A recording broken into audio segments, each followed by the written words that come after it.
সফর করতেছে, এমন এক অবস্থা স্কুল যাওয়ার পর খ্রিস্টান এলাকা অতিক্রম করতে আসছে। এমন অবস্থায় গির্জার ভেতরে দেখতেছে কিছু আল্লাহর বান্দারা মূর্তি পূজা করতেছে, তাদের ইবাদত করতেছে।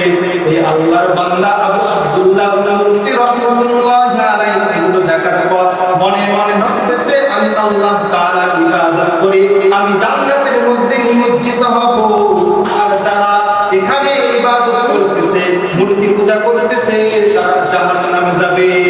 এতটুকু বলে নাই, মনে মনে ধারণা করছে। তো কিছু দূর যাওয়ার পর পানির জন্য অন্বেষণ করতেছে, পানি অন্বেষণ, ওযু করে নামাজ পড়বে। অনেক বড় ঘটনা, অল্প সময়ের ভিতরে বলবো ইনশাআল্লাহ। তো পানি অন্বেষণ করার পর কোথাও পানি দেখতেছে না। কূপের ভেতরে দেখতেছে খ্রিস্টানদের কয়েকজন রমণী ওখান থেকে পানি উঠালো।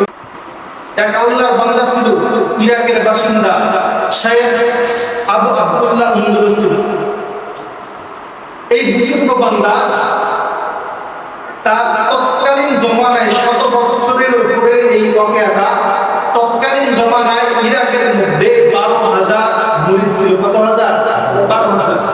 এই আল্লাহর বান্দা তার মুরিদ দান হলো শাইখ শিবলি রাহিমাহুল্লাহ আলাইহি, জুনাইদ বাগদাদি রাহিমাহুল্লাহ আলাইহি। এমন এমন বড় তার মুরিদ রাসিল।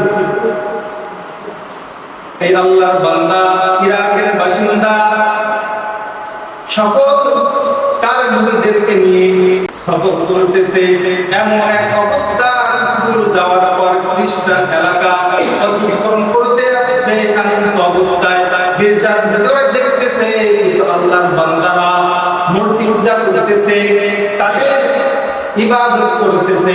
এই আল্লাহর বান্দা আবু আব্দুল্লাহ মুরসি রাহিমাহুল্লাহ আলাইহি এগুলো দেখার পর মনে মনে ভাবতেছে, আমি আল্লাহ তাআলার ইবাদত করি, আমি জান্নাতের মধ্যে নিমজ্জিত হব। আর তারা এখানে ইবাদত করতেছে, মূর্তি পূজা করতেছে, তারা জাহান্নামে যাবে। এতটুকু বলে নাই, মনে মনে ধারণা করছে। তো কিছু দূর যাওয়ার পর পানির জন্য অন্বেষণ করতেছে, পানি অন্বেষণ, ওযু করে নামাজ পড়বে। অনেক বড় ঘটনা, অল্প সময়ের ভিতরে বলবো ইনশাআল্লাহ। তো পানি অন্বেষণ করার পর কোথাও পানি দেখতেছে না। কূপের ভেতরে দেখতেছে খ্রিস্টানদের কয়েকজন রমণী ওখান থেকে পানি উঠানো করতেছে। আবু আব্দুল্লাহ মুরসি এমন এক আল্লাহর বান্দা, প্যারা বান্দা, যার হাদিস মুখস্থ ছিল প্রায় 30,000-এরও বেশি, মাস সনদের ধারাবাহিকতা সহ। তো এইরকম আল্লাহর বান্দা এক ওলি কামেল যখন পানি অন্বেষণ করার জন্য চেষ্টা করতেছে, দেখতেছে অন্যান্য রমণীরা পানি উত্তোলন করতেছে। সে এক রমণীকে পছন্দ করলো। এর আগে যে সে মনে মনে অহংকারের প্রদর্শন করছে, সকলেই জাহান্নামে যাবে, যাব আমি জান্নাতে, এটা বলার সঙ্গে সঙ্গে তার অন্তর থেকে সাদা পাখি যেন বাইর হয়।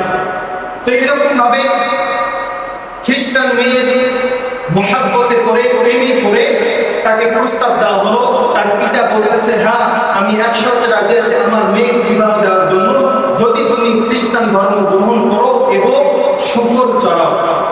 রাজি হয়ে গেছে। এরকম 1 বছর অতিবাহিত হলো।